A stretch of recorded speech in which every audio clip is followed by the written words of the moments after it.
Now turn to Section 1. Section 1. You will hear a conversation between a man and a woman as the man joins a local library. First, you have some time to look at questions 1 to 5.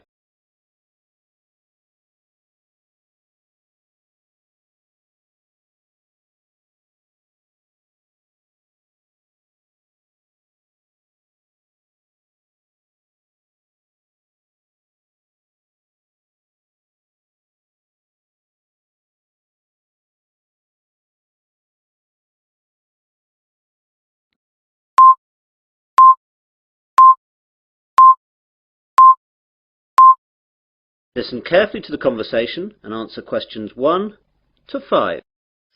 Hello, I'm new in the area and I'd like to join the library, please. That's no problem. Let me get an application form. Here we are. Now, all we have to do is fill this in and then I'll get you to sign it and you'll be a member. Great. Now then, what's your full name? Peter Adrian Camden. How do you spell Camden? C-A-M-D-E-N. C-A-M-D-E-N? Yes, that's right. Right. And what's your address? Flat 5, 53 Green Street, Finsbury.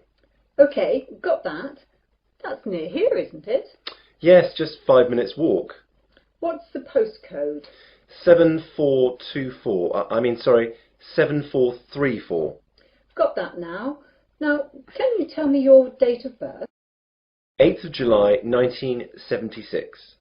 And what's your telephone number? Well, I don't have a home number, but I've got a mobile. That'll do fine. It's 06634 982 746. Did you get that? Some of it. Can you say it again? The code's 06634 and the number's then 982 746. Right. That's almost it. Now I need some kind of identification to prove where you live. Do you have a driving licence or a passport or anything like that? I'm afraid that everything I have has got my old address on it. Do you need it now? No, not now, but you won't be able to take anything out until we see that. Wait a minute. I've got a letter addressed to me here that arrived this morning. Will that do? Oh yes, that's a good idea. That will be fine. Let's look. OK, well that's finished. Before the conversation continues, you have some time to look at questions 6 to 10.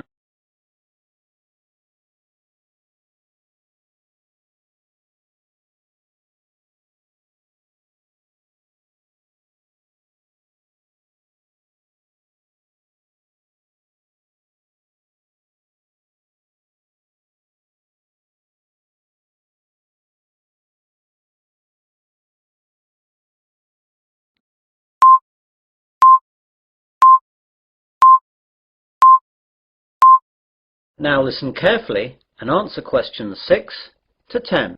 Could I ask you a few questions?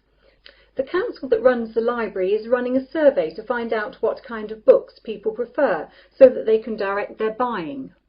Yeah, no problem. OK, so what type of books do you like? Well, I'm very keen on mysteries. You know, when a detective is trying to find out who did the murder. Historical novels interest me too. Romance, never. My sister loves them, but they bore me to tears. I quite like books on animals too. I get them out sometimes. Not science fiction either. Too weird. Well, I think that's it then. Good. Oh, do you charge anything? The library is free unless you want to rent out some of our videos or DVDs. And how much is that? Well, we rent videos out for $4 each and DVDs are $6. You must leave us a deposit of $60 as well.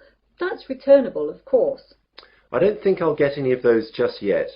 Can I pay later? Sure, just give the money in when you're ready to rent them out. Well, thanks very much. You've been very helpful. I might take a book out now for the weekend, if that's okay. Go ahead. Well, goodbye. That is the end of section 1. You will now have half a minute to check your answers.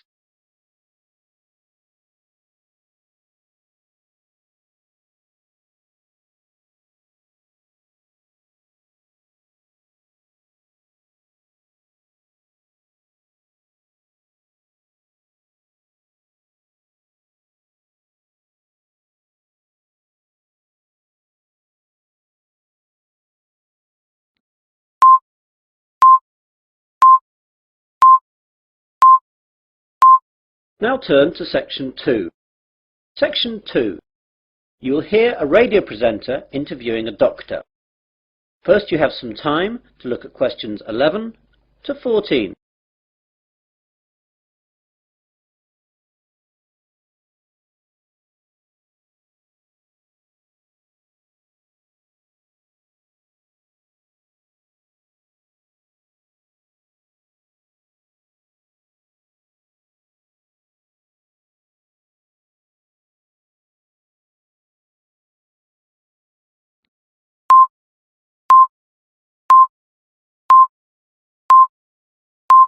Now listen carefully to the interview and answer questions 11 to 14.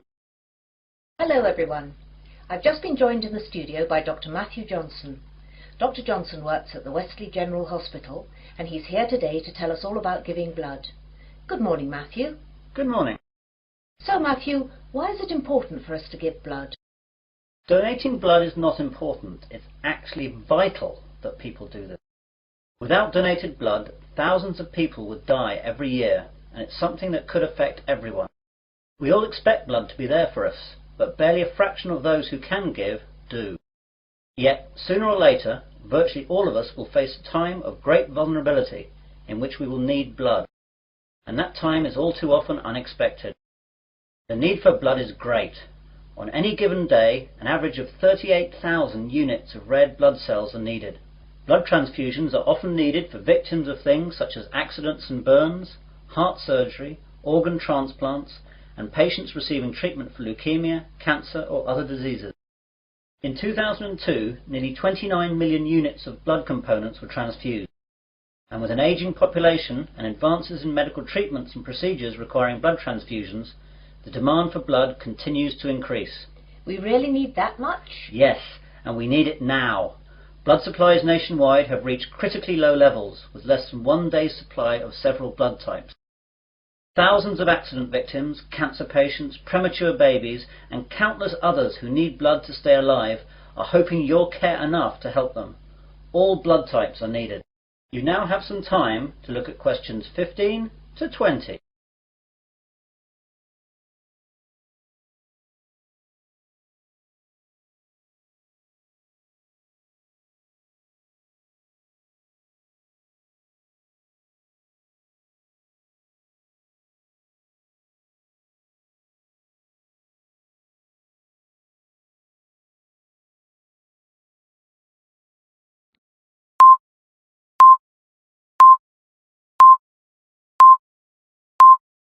Now listen to the rest of the conversation and answer questions 15 to 20. What are the different types? It's a bit more complicated than that. First we collect the whole blood from donors, and then it's sorted into the different types, which are basically O, A, B or AB, though there are also divisions here. Then the blood is split into its constituent parts. We divide it into 4 basic parts. First there are the red blood cells, then the white blood cells, then things called platelets, and finally plasma. This is shipped off to hospitals where they use the blood parts that the patients need. What are the different parts used for? Well, as I said before, the whole blood is your blood in its natural state, and something we rarely use. It's much more useful to us to have it separated into its component parts. Red blood cells are what everyone associates with blood, i.e. it's red. It's widely used to replace lost blood during surgery or when people hemorrhage. Its main function is to carry oxygen to cells. White blood cells are the most important part of the body's immune system, and they're used for patients whose normal defense systems aren't working properly. Platelets are crucial for making your blood clot, and we need to give them to patients who suffer from illnesses that deplete their natural levels of platelets, or they will bleed to death. Finally, plasma is what carries the other parts of blood around, and needs to be administered with any of the other components. Take away the red blood cells, and this is actually yellow. So that's what blood is all about. Now, you're here in Wesley today to collect blood. Can you tell us where and when we can donate? Of course. We're set up here today, that's Wednesday, and for the next 2 days at Wesley General Hospital at the outpatients department. Come along between 9 AM and 4:30 PM and we'll be able to deal with you within 1 hour. And let me tell you a few things that will calm your fears about giving blood. Aside from a brief needle prick, it doesn't hurt to give blood. Your body will replace the blood you donate within days of your donation. And finally, you can't catch AIDS, hepatitis, or any other disease by giving blood. And of course, you get a cup of tea and a biscuit afterwards. And can anyone give blood? Almost everyone. Donors must be in generally good health, be at least 17 years of age, weigh no less than 110 pounds, have not received a tattoo within the past year, and not have donated whole blood within the past 56 days. We screen donors with a series of questions before we take the blood, so if you're unsure, come down and we'll let you know. Please come down and see us. Remember, if you can donate 1 pint of blood, this can save up to 3 lives. Well, thanks, Matthew. I, for one, will definitely be going down to Wesley General to donate. That is the end of section 2. You will now have half a minute to check your answers.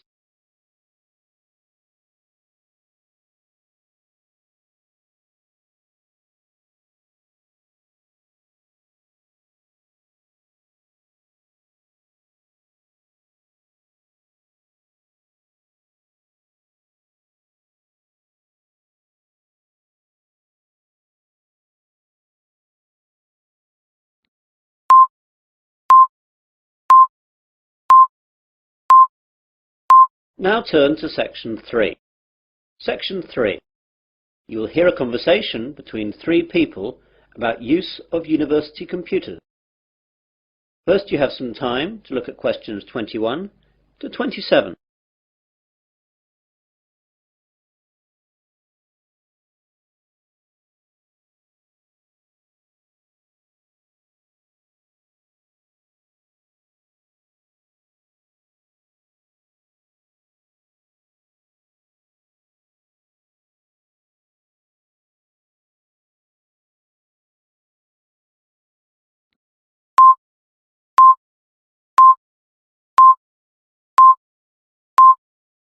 Now listen carefully and answer questions 21 to 27.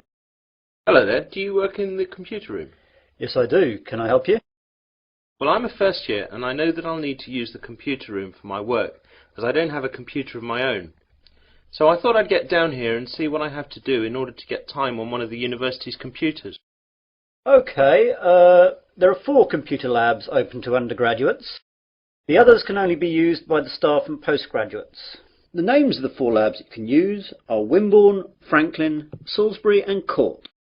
Wimborne and Court are in this building, the Johnson building.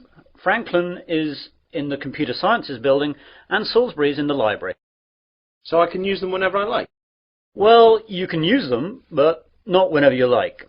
As you can imagine, they're in quite a lot of demand, so you have to reserve your time on a computer. In each of the labs there is a reservation book, and you can reserve your time on a computer in that for 2 hours daily. If a computer is free, though, you can go on it straight away. It's quite straightforward, but be sure to always write your name in the reservation book in pen, or someone can rub it out and put their name in instead. Oh my God, does that really happen? I'm afraid so, and far more often than you would think. When people are stressed about their assignments, they'll do anything to get some time on the computers. Better not try it yourself, though, or you'll be banned from the computers for the rest of the academic year, and your password and username will be taken away. That reminds me, I've got to get a username and password. How do I go about that then? Well, what I'll do is to pass you over to my colleague Jane, as she's in charge of all that. Jane? Yes, Dave? I've got a new student here wanting to find out about usernames and passwords. Can you help him out with that?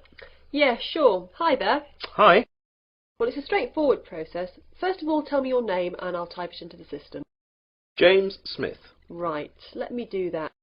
You see, all students are automatically given a username and then they just choose a password themselves. Okay, so your username is James Smith 2. That's all small case. That means there must be more than one of you at the university at the moment. Well, what do you want your password to be? I think I'll choose biology, as that's the subject that I'm studying, though my girlfriend Mary will be upset that it's not her name I'm using. Well, that's all done. You can now use any of the 4 undergraduate computer labs. By the way, can I print out stuff at the labs? Yes, you can, but sometimes it's not quick. When you print it goes into a queue and it'll be left in a tray in Franklin, as that's where all the main printers are. The good bit is that although last year it cost 3p per page, now it doesn't cost you anything. You now have some time to look at questions 28 to 30.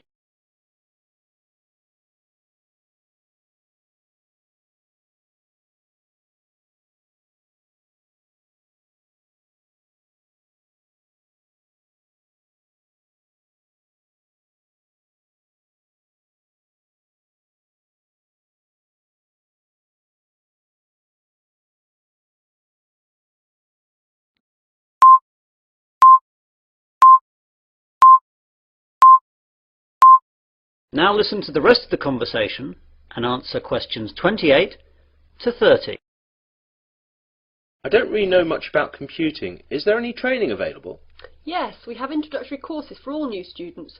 There is beginner, intermediate and advanced. Which would you like to go for? Well, I have done some, but I don't know if I'm up to anything more than beginner. I'd better stick with that. Intermediate could be too tough. Well, your course is in Franklin then. We're in Court now.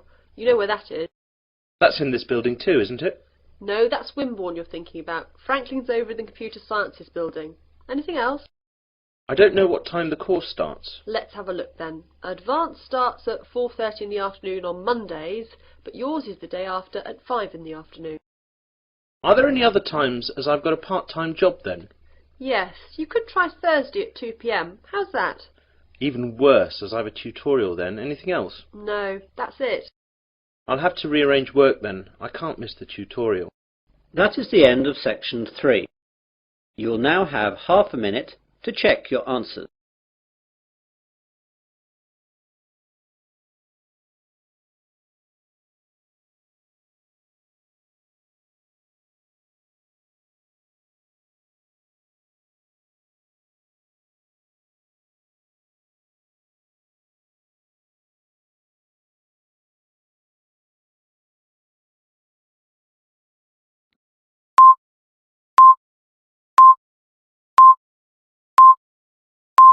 Now turn to section 4. Section 4.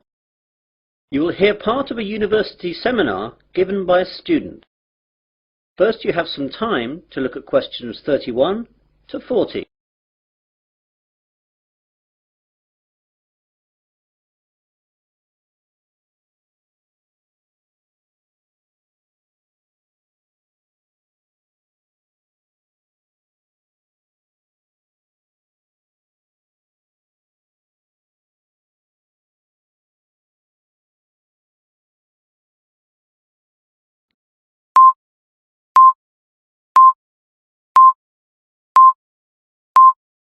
Now listen carefully and answer questions 31 to 40.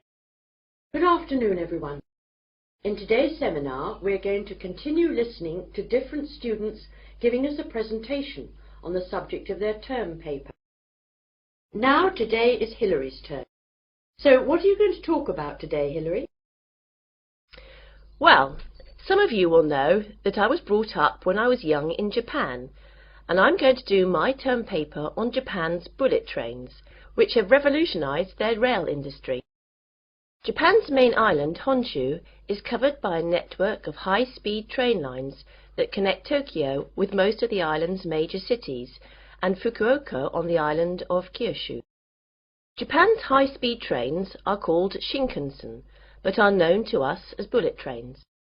The Japanese bullet train system is credited with being the world's first purpose-built high-speed railway, and the model and inspiration for all other similar type systems running today, such as the French TGV. The reputation it has earned for safety, speed, and punctuality is unsurpassed. I'd like to give you some figures about that. As regards safety, there has never been a death on the bullet train system since its inception in 1964, other than that caused by deliberate passenger misadventure. As far as speed is concerned, the bullet train holds the current world record for the fastest average speed between two station stops, which was 261.8 kph between Hiroshima and Kokura. The train travelled 192 kilometres in 44 minutes. This record is from the 500 series Nozomi trains, running at a maximum speed of 300 kilometers an hour between Shin Osaka and Hakata. I'll talk more about them later. The punctuality puts European train services to shame. Most trains arrive at their destination after several hours to within the second. In 1 year, the total time that all bullet trains were late by was 12 seconds. This statistic is hard to believe, but it would be difficult to prove otherwise, and that's what the rail authorities in Japan have told us. Now I'd like to tell you a bit about their history. The first bullet train was introduced in 1964 by Central and West Japan Railways for the Tokyo to Osaka route. Most of these old trains have now been discontinued. There have been several bullet train models since then. The most recent ones have been the 300, 500 and 700 series, and it's the 500 series one that can travel at 300 kph.